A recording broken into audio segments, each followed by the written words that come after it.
Good morning, good evening, everyone.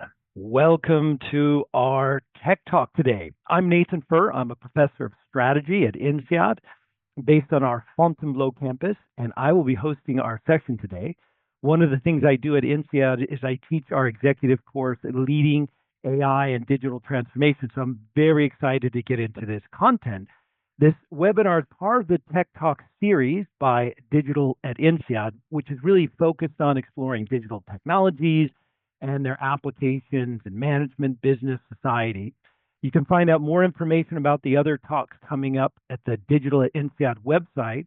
And we want to make a special thank you to Accenture for sponsoring this series. So without further ado, I want to introduce my special guest, Jur Gaarlandt. Now, Jur is an INSEAD alumni, MBA’10D. But what I love about yours, we've actually collaborated on several articles because we are what I would call AI pragmatists. What does that mean? AI futurists tend to be out there showing us the cutting edge of technology. And one of the things that we like to do is show how this technology is actually materially impacting organizations. And one reason why I invited Jur to have this conversation in this fireside chat is because he's somebody who has done a great job of balancing both application, leading organizations from the driver's seat, but also being in roles where he gets to see many organizations. Jur, would you mind telling us a little bit more about your background? Yeah, thank you, Nathan, for inviting me. As said, indeed, I'm an INSEAD alumni many years ago, and in the past 15, maybe 20 years, worked in what we first called digital, and the last couple of years in AI. And indeed, a pragmatist. So I love all the new technology. I indulge in it. I read a lot about it. I try myself. But I see in the projects that we're doing, and not only my projects, but with Artefact, we're with 2,100 people. And we're basically two-thirds of what we do is building agents, left or right. We see what the technology can do and what it can't. And I think one of the things that we're going to discuss today, but I leave that to you, Nathan. You're doing the moderation in that sense. Is talk about what's possible, but also what's really hard to do with this technology. Perfect. I think that summarizes where we're going to go today perfectly. Now, for background, I want to be clear about what I study. I study really two core topics related to today's conversation. First, technology strategy. What are the patterns by which technology changes the world we live in? How do technologies emerge? How do they grow? How do they come to dominate? How do they come to be disrupted? And then lastly, how do we innovate within that context? And so I'm going to bring both those lenses to this question, which I see people having an existential crisis about, and that is AI hype or reality? And will AI take all our jobs? It does remind me a little bit of some statements that I've seen. One statement by a national commission stated the basic fact is that technology eliminates jobs, not work. And another statement by a similar commission said one of these machines will do as much work in one day as would otherwise employ 20. Now, I bring these comments up because these quotes are not from today's AI revolution. They are from the earlier they are from the earlier computing revolution in the 60s and even before that the industrial revolution. And so one of the lenses I bring to this conversation is that we have had this fear before that technology would completely disrupt us, and yet we've seen that people have found new ways to work with and collaborate with technology. And so that is going to be our focus today. I say this because there was this report that came out recently by this group, Citrini Research, that talked about the 2028 global intelligence crisis, and it painted this scenario where mass amounts of white collar workers lose their jobs, are unable to pay for their mortgages, and suddenly there's this massive economic collapse. And I want to point out, first off, that they themselves say that this is a scenario, not a prediction. And if we look at the actual research on how AI is changing the labor market, it's very interesting. In empirical research that is peer reviewed, we're seeing that indeed there is a decrease in jobs of 13%, but this is important, but only for automatable tasks. By contrast, there's an increase in jobs of 20% for jobs that are analytical, technical, and creative. So our focus today is going to be what's really going on with AI agents.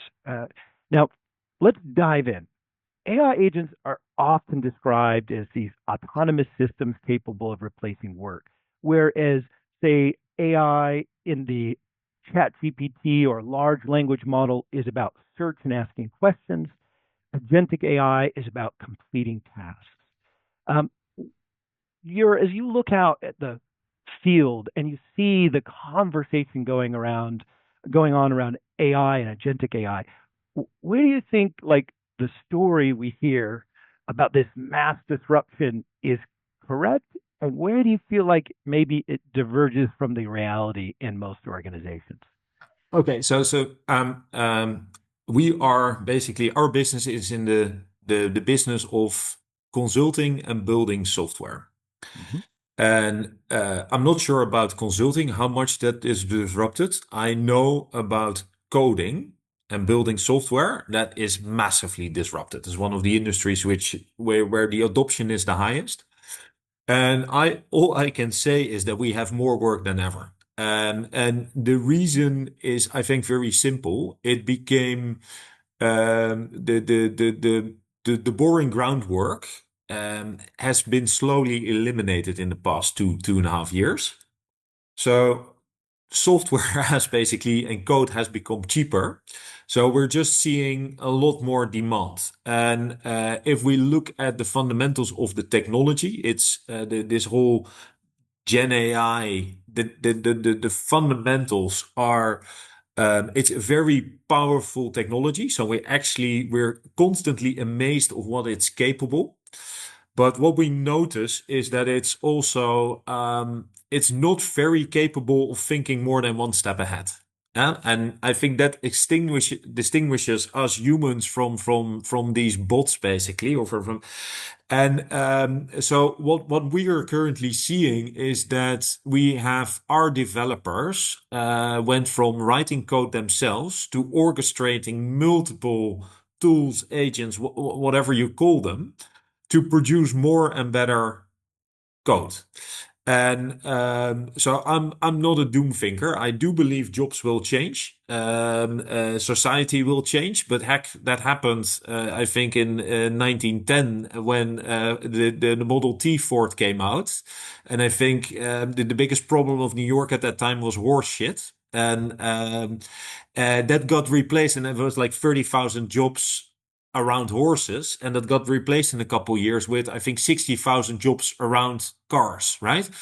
So I think we're much more seeing those type of transitions. And so I'm now speaking from our own experience, but there's a very cool paper around it's, I think it's a HR thing from Stripe.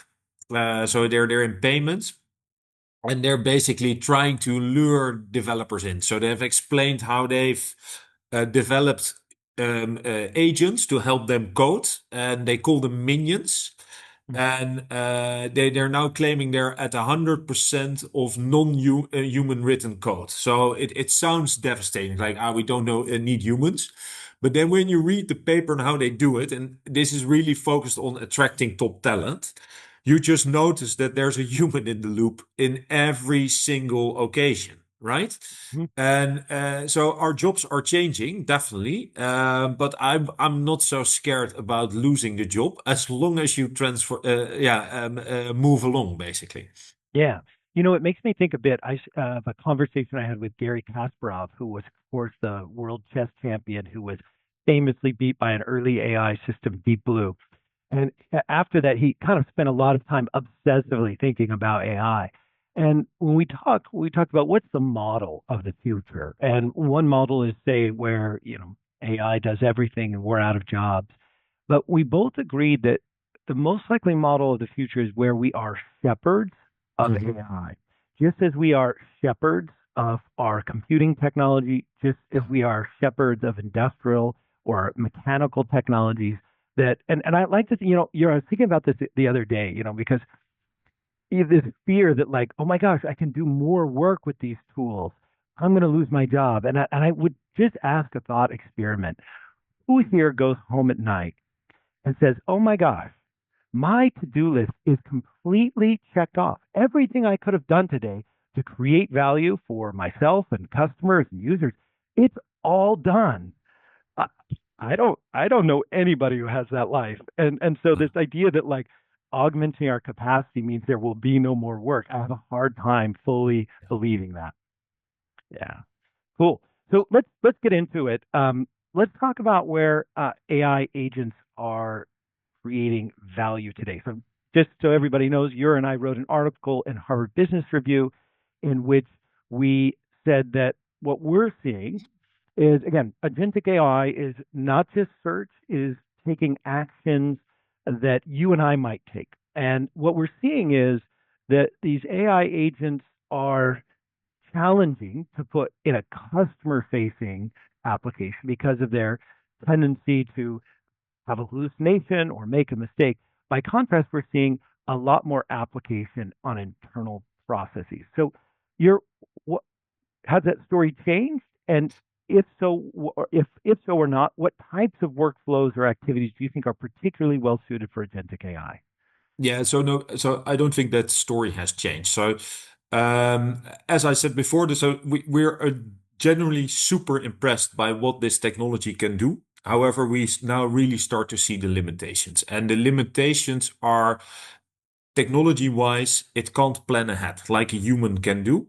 And that makes it basically that it's really good at doing single shot tasks, but it can't do really complex stuff Mm. yet. And I'm not going to go into the technical debate whether it's with more scale we can make that. My hunch, but I'm not enough expert in there, is that we really need some other technical breakthroughs to get up to a planning level. So what you see is that if you ask it a too complex task, that it will just not it might do it right, but it will fail too many times to be valuable. So I think a month and a half ago we had this whole, at least my LinkedIn, going wild about OpenClaw. Hmm. And it was amazing, and everybody buying the Apple computers to basically run it at home.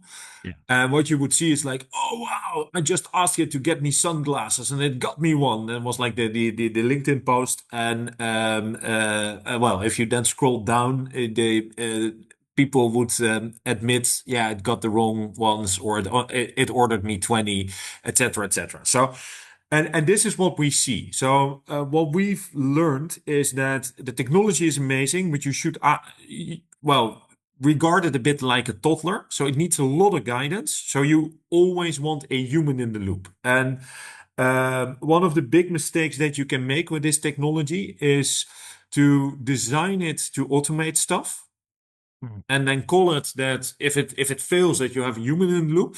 You rather want to start basically with an operator and basically start asking the fundamental question: uh, where do you need help? Right? What are the boring tasks? Which are the repetitive tasks, etc., etc., etc., and then start designing from there. And then I think then it's super, super, super powerful. But by necessity, that means that you're typically not seeing the most successful use cases in the more customer-facing stuff, because it's complex and it's too ambiguous.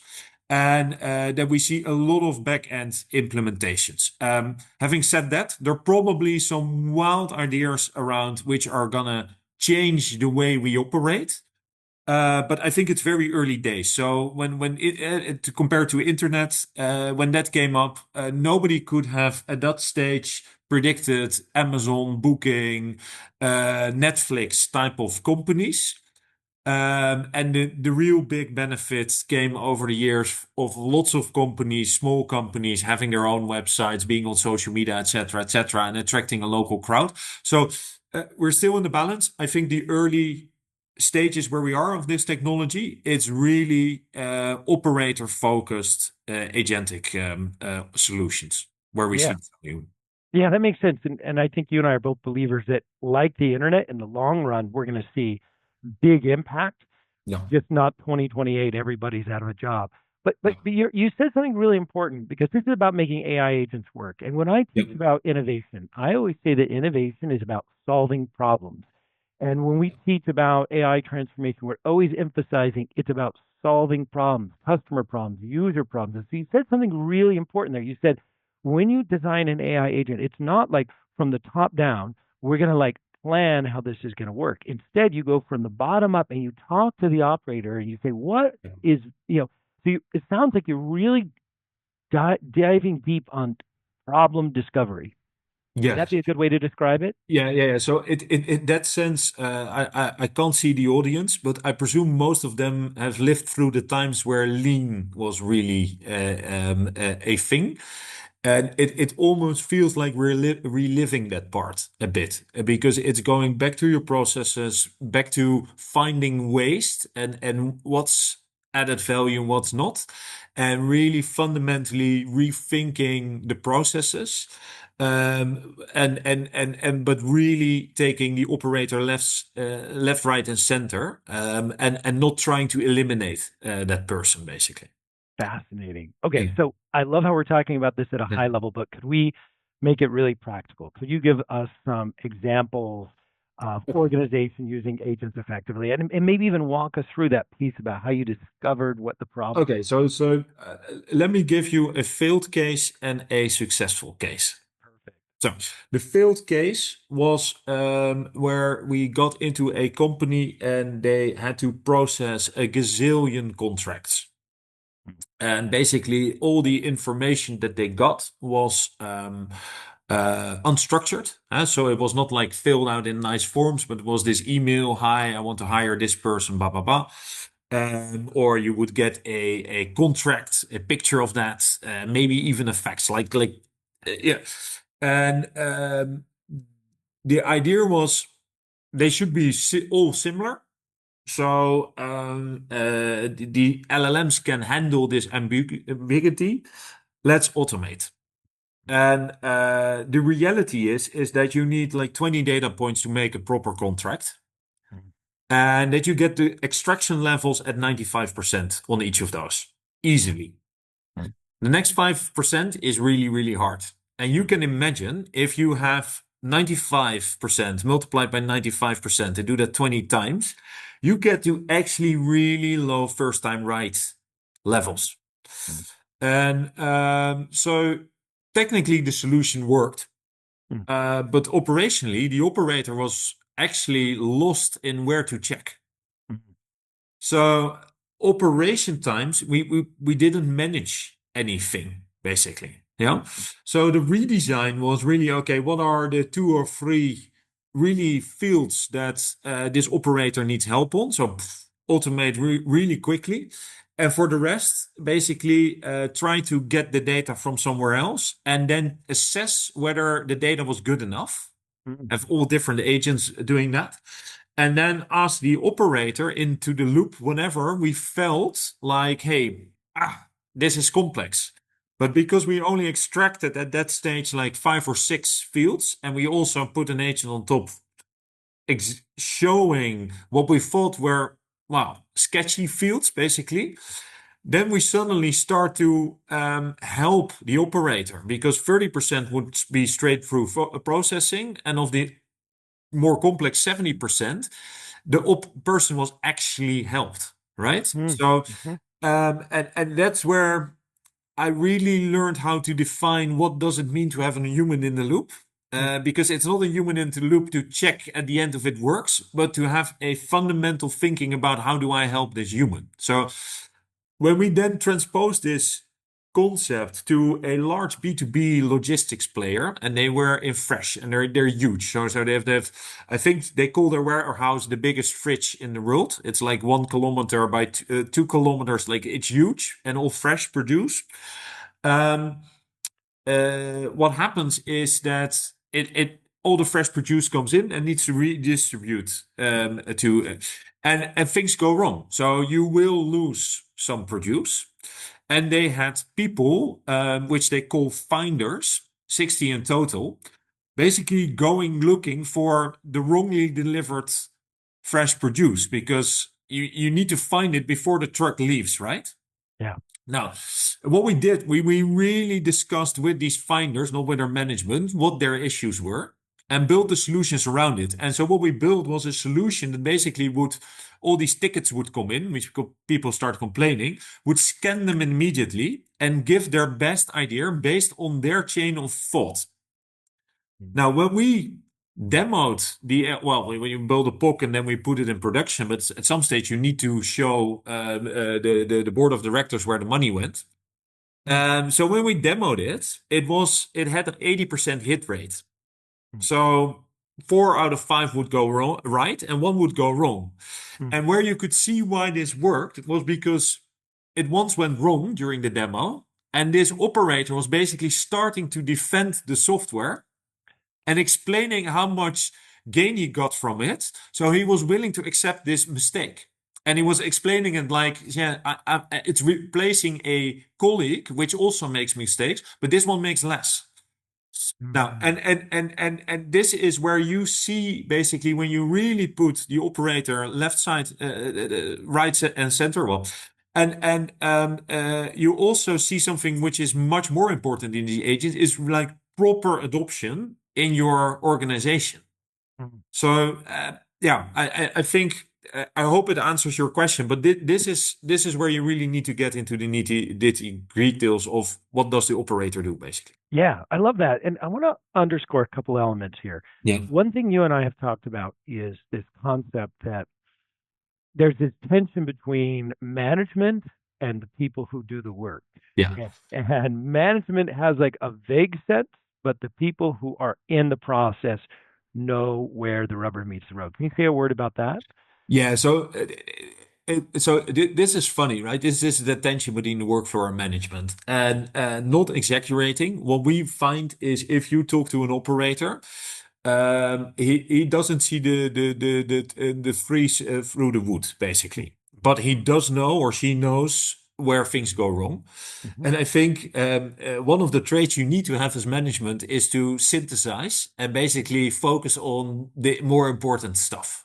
Yeah. So what we figured out, and this took us a couple months and some successful projects and some lesser successful projects, is that the management typically knows where the waste is. Like Mm-hmm. 80/20, go search there. So Mm-hmm. follow their guidance. They know because that's how they got promoted into the roles they have. Never trust their solution. Because their solution is typically based on their experience 10 years ago when they were doing that job, right? Yeah. And so the biggest mistakes we made at that time was listening to management and then go try to verify not only the direction but also the solution. So Yeah. the direction you don't need to verify, or you do a couple big of the quick back of the envelopes, and if it makes sense, you just go there. But then talk to the actual operators, talk to the people that's gonna use the tooling, Yeah. and they will tell you fascinating stuff. So if I have time, I'll briefly explain. So we one of the best case examples was in again big B2B call center. So not like your telecom call center with high volume but very standard. This was every client had a very specific vocabulary even, right? Mm-hmm. So they said, hey, there is a huge waste in our call center because if a client calls us up, we spent like 4 or 5 minutes looking for what are they actually talking about before we can answer their question. Yeah. So you guys just go in there and fix the search basically. And we said, well, maybe there are other tools for search. And then, no. This is agentic. We tried all the other search tools already. Yeah. So Yeah. go find it. And we started talking to them, and we got a very interesting statistic that we talked to the first person, 40 years old, 50 years old, and indeed took like 4 minutes to find the right knowledge item. And second one also like 3.5 minutes. And then we had somebody of 38 and bam, suddenly it dropped to 30 seconds. And then we got somebody of 22 and it was in 5 seconds. So what we actually found out was that there was a generational gap in how to use search. So that was the first thing. Yeah. Like, guys, this is not an agentic issue. You need to train your people, and it's I don't know. So like it's innate. What we figured out, and management didn't know that, is that because this was so complex B2B, and you really need to write down really well what has been discussed, is that talking to the customer was 50% of the work. The other 50% was in filling out the CRM. So the real agentic solution there was not to help them with search, because that was a people problem. The real agentic solution there was to basically, during the call, already have a tool starting to fill out the CRM parts and all the fields and what has been discussed and why and what are proposed solutions and which blah, blah, blah. And so when the agent hang up, basically all the CRM fields, like 20, were already filled with either like super concise so that it's easily searchable, or very good written summary of what has been discussed and what were proposed solutions.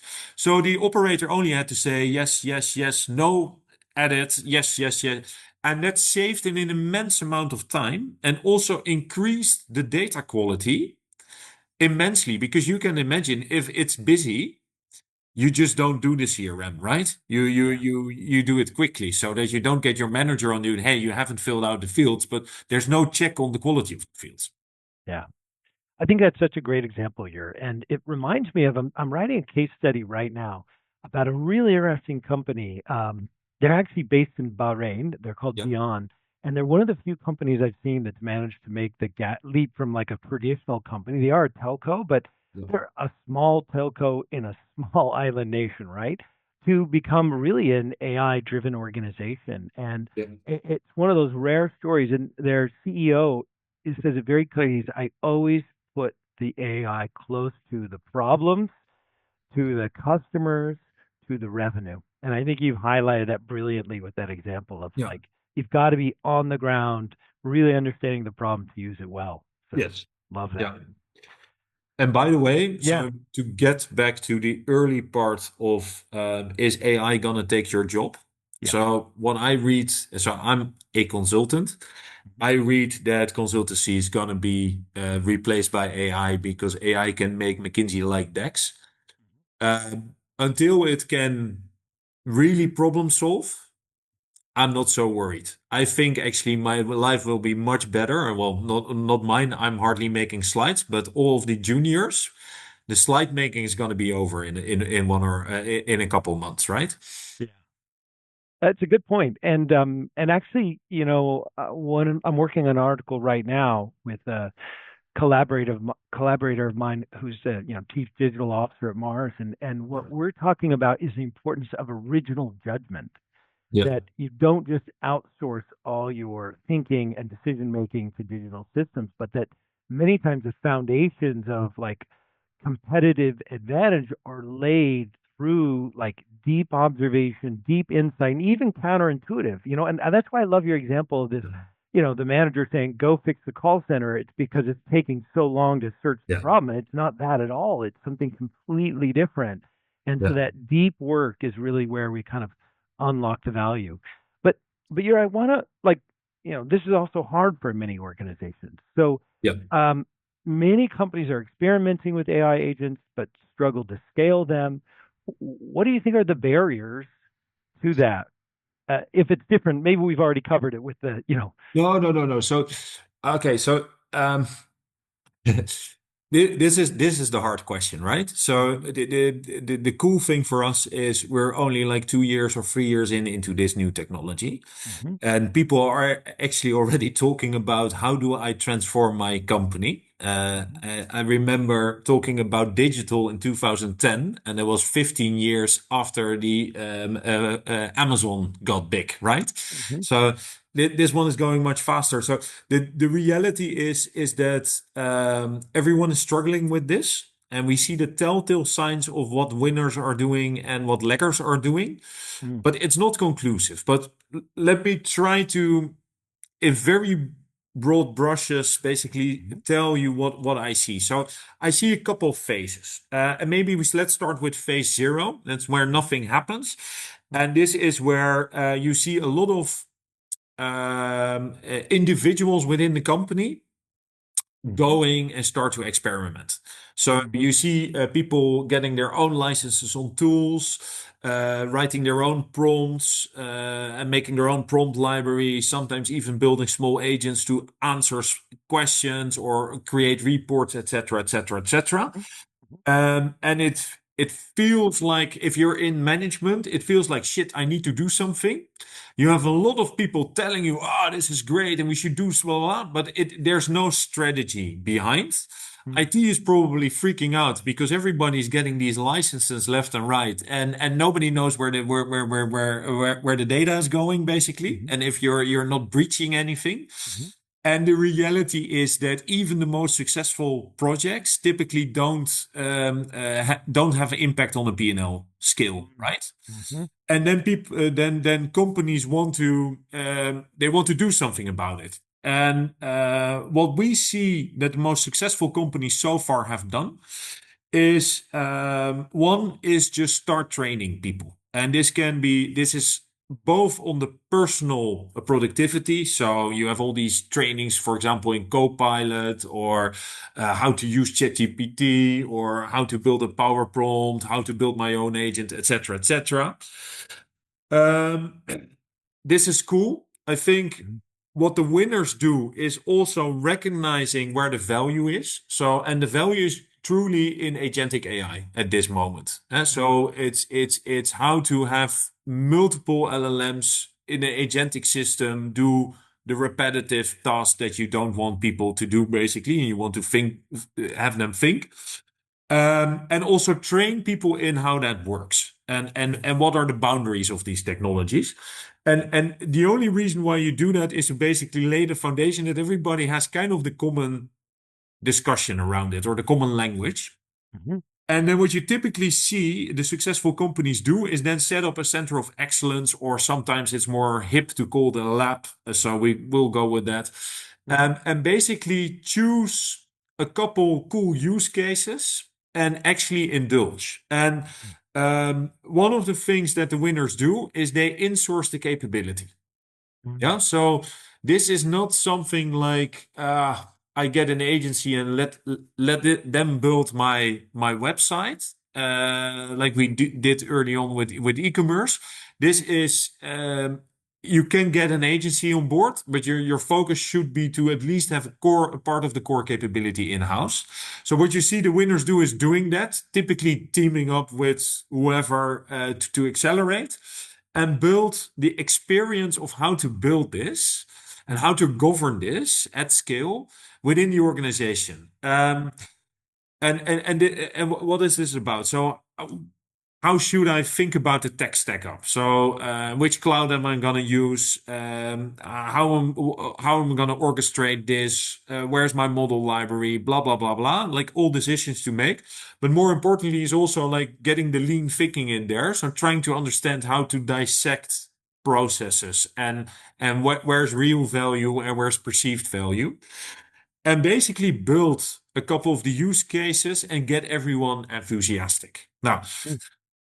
then I think what we've seen with the winners, and this is by far the most hard step because you really need to have some leadership in this, is where you say, okay, now flip it. We have the center of excellence and they are driving the execution, but it should be at the business.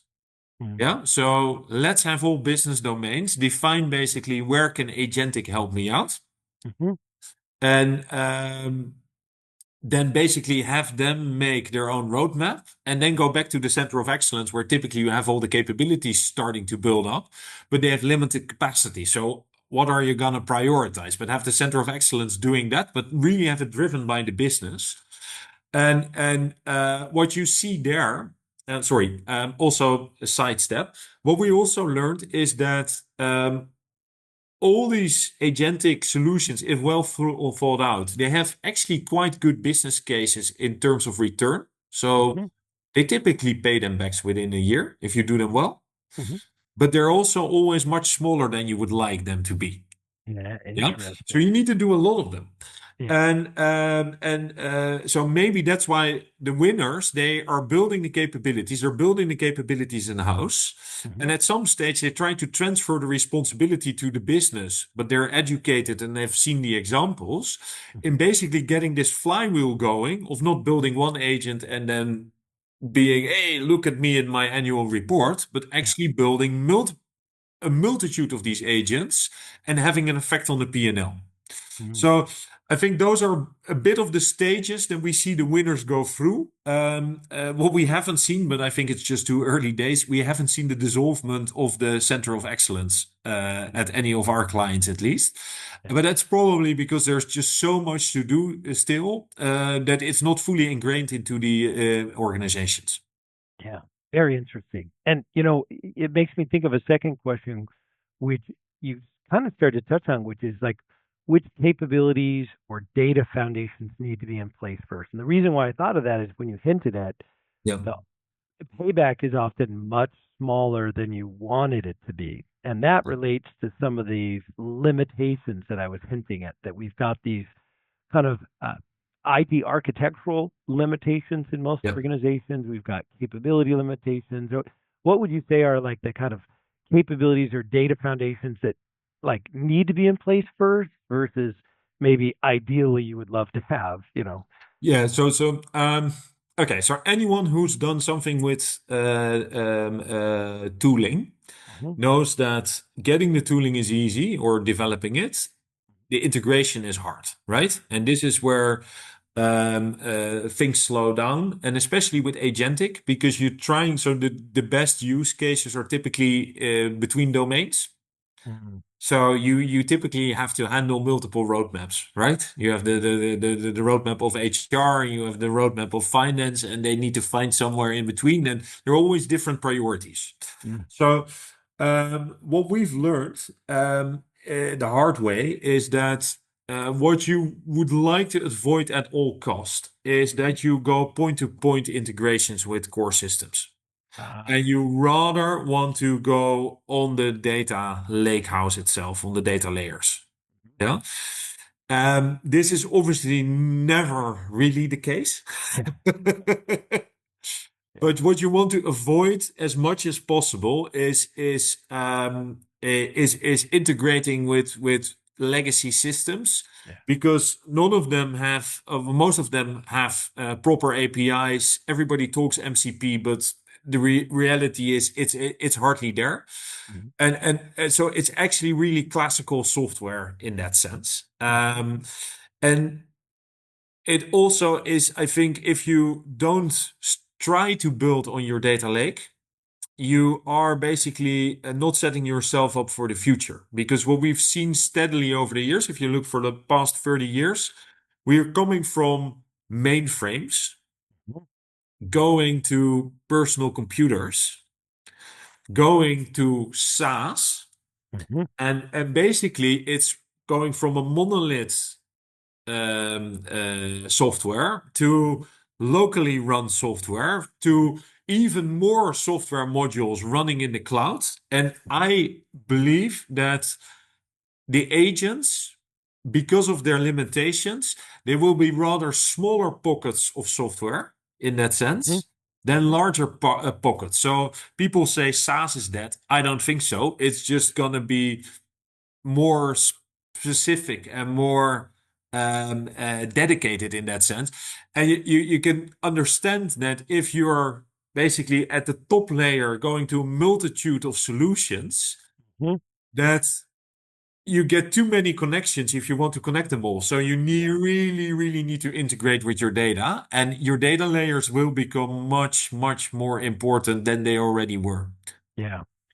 I think that's a really thoughtful answer. And for everybody who's listening in, I just want to highlight that the kind of latest thinking about kind of the architecture for a digital and AI transformation is that you need to think about these layers where you have kind of your IT infrastructure, and then you have like a data layer, and then you have like your application sitting on top of that, all in the spirit of enabling this kind of modularity that you're talking about, this idea that we're moving towards more and more modular systems. And why do we do that? That's been a fundamental principle of how we manage complex technologies. You Yeah. break it into modules, and that allows each module to move at its own pace, to be replaceable, rather than a monolithic system. So that's important as you think about your transformation. Now, I want to just get a little bit into this governance and responsible deployment. I mean, as Yeah. AI agents begin to act on behalf of employees or customers or whatever, what governance mechanisms should organizations establish? Uh, what are you seeing, or what risks should they be paying attention to? Yeah. Um, yeah, so okay. So first and foremost, human in the loop as the centerpiece, right? Because you don't want they're going rogue and doing weird stuff. What you also should consider is that there is a principle between establishing guardrails Mhm. and the latency or the performance of your system. Yeah. So, for example, we built for a beauty advising and health a retailer. We built a chatbot, Mhm. and it was super hard to get it performing vis-a-vis, for example, your regular ChatGPT. Mhm. And the reason is that as a healthcare provider, they provided like over-the-counter medicine. So it's nothing super dangerous, but Mhm. they can't advise something that is unhealthy, that Mhm. is against regulation.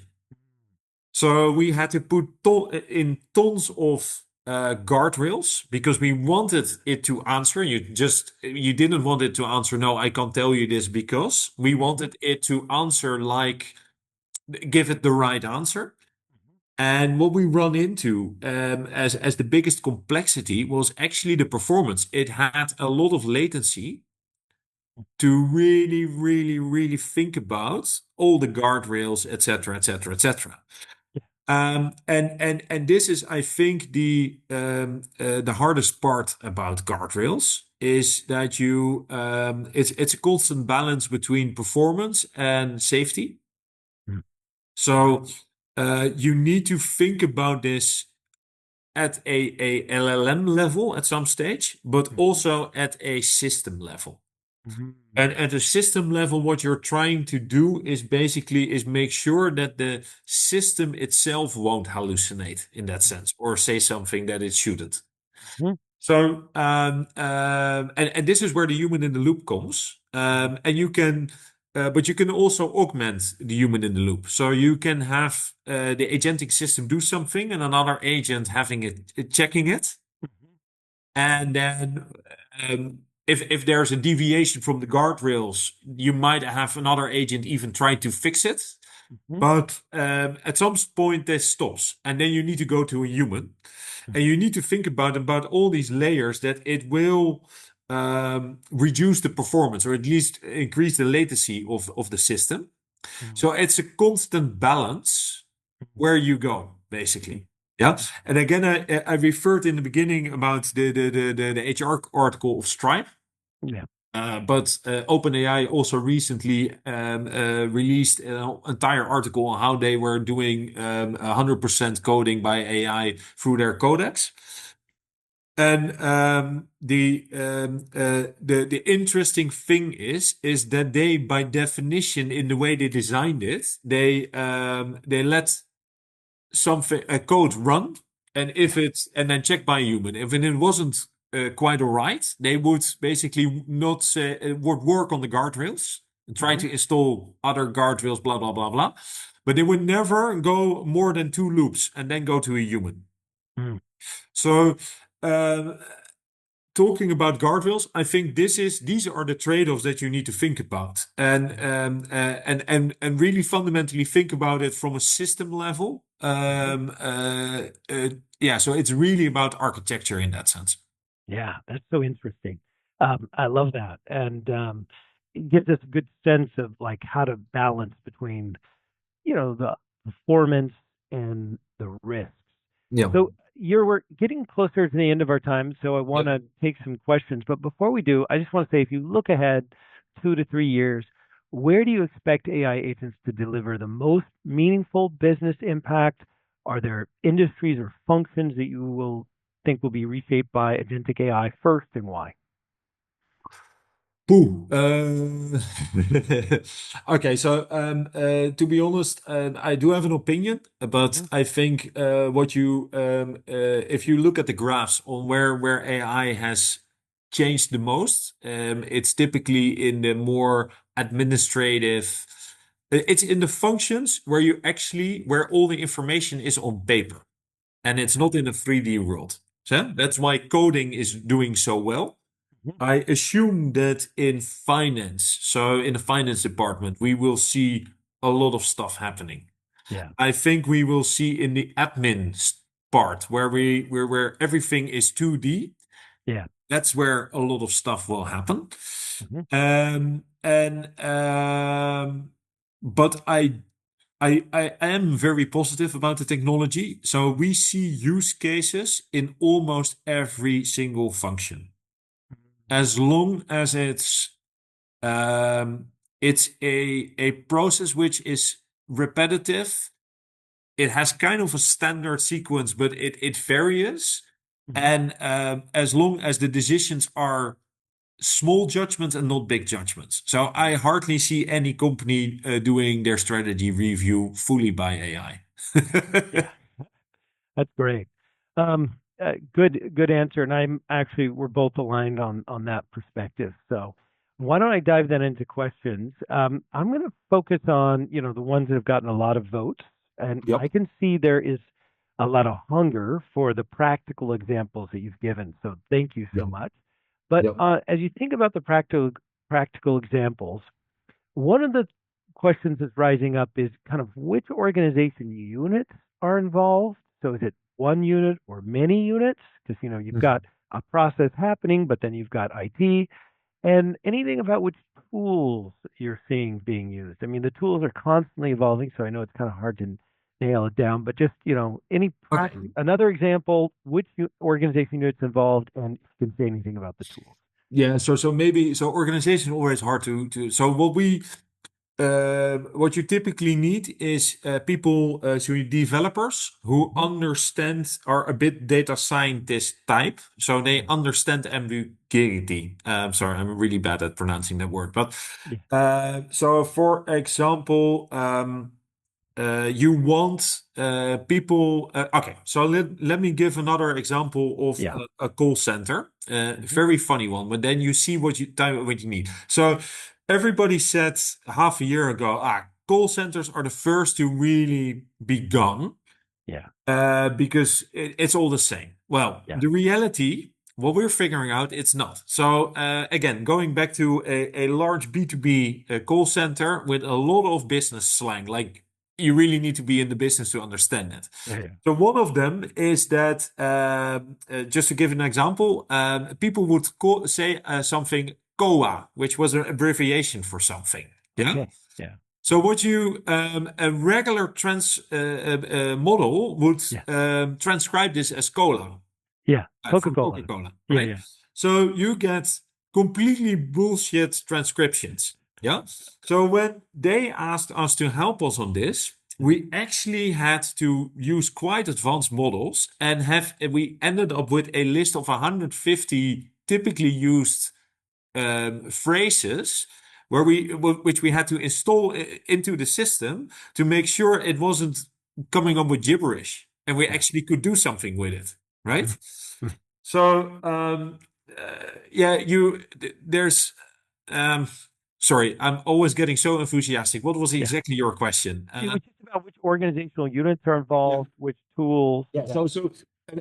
I was so what you need is you need a developer basically develop. So you need somebody who really understands processes. You really need somebody to build the application, but Mhm. you also need somebody to understand how to problem solve. Basically, why is the code which works perfectly on you and me is not working in this environment? And it's stupid things like that where you need the people for. So what we typically see is you have your business domain because you can build agents over business domains. This is amazing, but it's also super complicated because of the different roadmaps, different priorities. So typically, what we see now is we keep it within the domain, and there's plenty work to do. Mhm. And you need these specialists and these capabilities working together with the operator and build together, Mhm. basically. Yeah. So and so that would be my answer. I don't think it's I can say you need IT or you need Yeah. this. Yeah. And maybe what I would say is most companies have IT and business separate. Yeah. Some companies have business and then IT, but it's kind of mirrored, which already like accelerates it. And some companies really are in DevOps, where the IT is basically part of the business. I can tell you that the latter, the last one, is by far the most powerful to introduce this Yeah. new technology. So the And the DevOps. further you're separated your IT from your business, man, this is so hard to get done. Yeah. Yeah. So I think that's not exactly the answer to your question, but I think that's a fair answer. Yeah. And actually, I observed the same thing with the DevOps moving faster. But let's get into when your IT is separated from your business, it's hard to get done. Why? Um, because it's not simple in that sense to make it work, and Yeah. it's the small details matter, right? So these LLMs, you need to give them proper guardrails, otherwise they will do stupid stuff every now and Mhm. then. So where you want to go is accuracy. If you want to automate or really help somebody, you need to be a reliable partner, Yeah. which means that a model which churns out 60 or 70% accuracy is great for like your own usage in your own house. But for a company, you just can't build on it. So you Yeah. need these systems to go to 95% reliability, the minimum. Mhm. And that means that you need a very close collaboration between the one who builds it and the one who operates it Yeah. to explain what works and what doesn't, and why, and how we can tweak it. And also because, that was the earlier example I gave with the search assistant, that Mhm. only got to 80%. But Yeah. it was much better than the 60 or 50% they were measuring with themselves, right? Yeah. Yeah. So but you need to build trust. Huh? So otherwise you get the Waymo effect. So Waymo doesn't kill people anymore, right? It's much safer than you and I behind the wheel. Yeah. But still, they have a hard time rolling it out because every time they get into a new city or a new location, people are scared and they have to solve much harder edge cases than Mhm. you and I as a driver would, right? Mhm. Because people don't trust the technology otherwise, and it Yeah. won't be adopted. Yeah. It's a great point. Um, Great answer. And by the way, there's a stat that the technology has to be 10x better than a human being for us as human beings to judge it as, or just so much more critical than we are. Yeah, so 10x if you do lousy customer interaction. I think if you're talking with the right operators in the right way, like 1.5 times X also works. Yeah. Good. So it's for the lazy tech. Yes, Yeah. it's Yeah. 10 times. Yeah. So another question that came up, you feel like you've answered it, it's fine, but there was this question about which functions are the most impacted, and do you have any experience in the transformation of B2B sales? Transformation of B2B sales. Yeah, Yeah. so um, I've worked on one case where Yeah. you basically try to help the B2B salesperson in Mhm. preparing their next sales call. And so we had one really interesting example.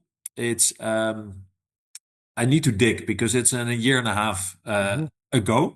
But Mhm. we had this pharmaceutical company, and they were betting big time on new products coming out. Mm. And apparently, like there are 30,000 companies. So it's not really B2B sales, but it's very like-minded. They had you have 30,000 small startups, all in the same thing, trying to build the next blockbuster. And Mm. they didn't know who to monitor, who to engage with, who to invest, who to divest, because it Yeah. was just too much. So they had like an inner circle of under 200 companies they would invest, but they knew it was the inner circle and they would miss out. Yeah. So what we built was basically a B2B sales type of engine, which would scrape any relevant news Mm. uh, article Yeah. in their field, Mhm. bring it into a structured database, and then run queries on it. Like, what are we missing? Oh, And we put an agent on top of that so that it was actually chattable, and that helped them tremendously in identifying much more specifically in which companies they completely overlooked and might be actually at the brink of a breakthrough, and where they could be basically get in cheap in the next round.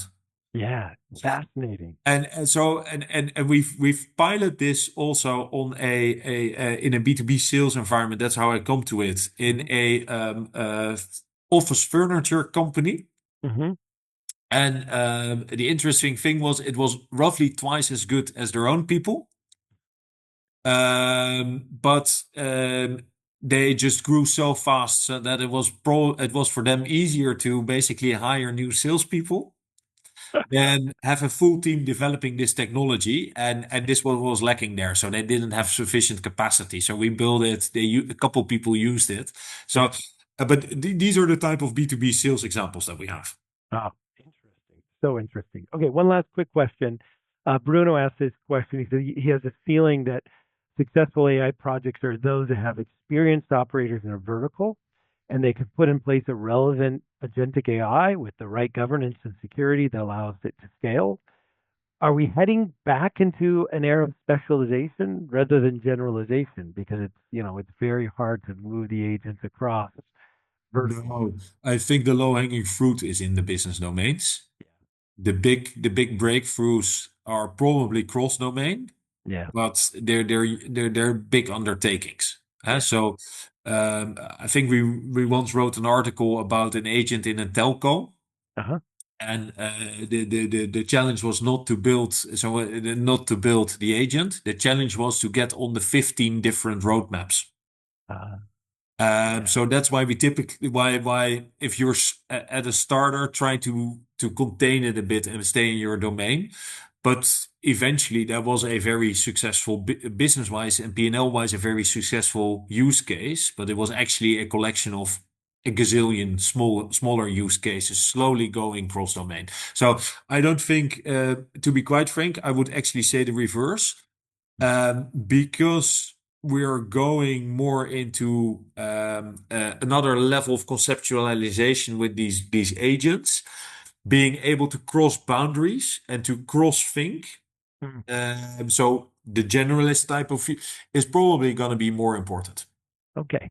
Well, thank you, Yer, for joining me in this very fun conversation. And for everybody who joined us, I just want to summarize what we really emphasize is this idea that to be successful, you need to get really close to the problem you're solving. Managers can point you in the right direction, but don't go with their solution. Get in with the people doing the work, deeply understand what they're trying to do, identify areas where there's repetitive work that you can tackle. From there, you build a multi-agent system. So it's not just one agent doing things, but you think of it like a toddler, you said, which is exactly right. It can't think ahead. It can't do complex tasks. So instead, use multiple agents to break a task apart, complete the task, check it, and then always have a human in the loop because ultimately there's so many things it still can't do. Anything you would add to that, Yer? I think you summarize it perfectly.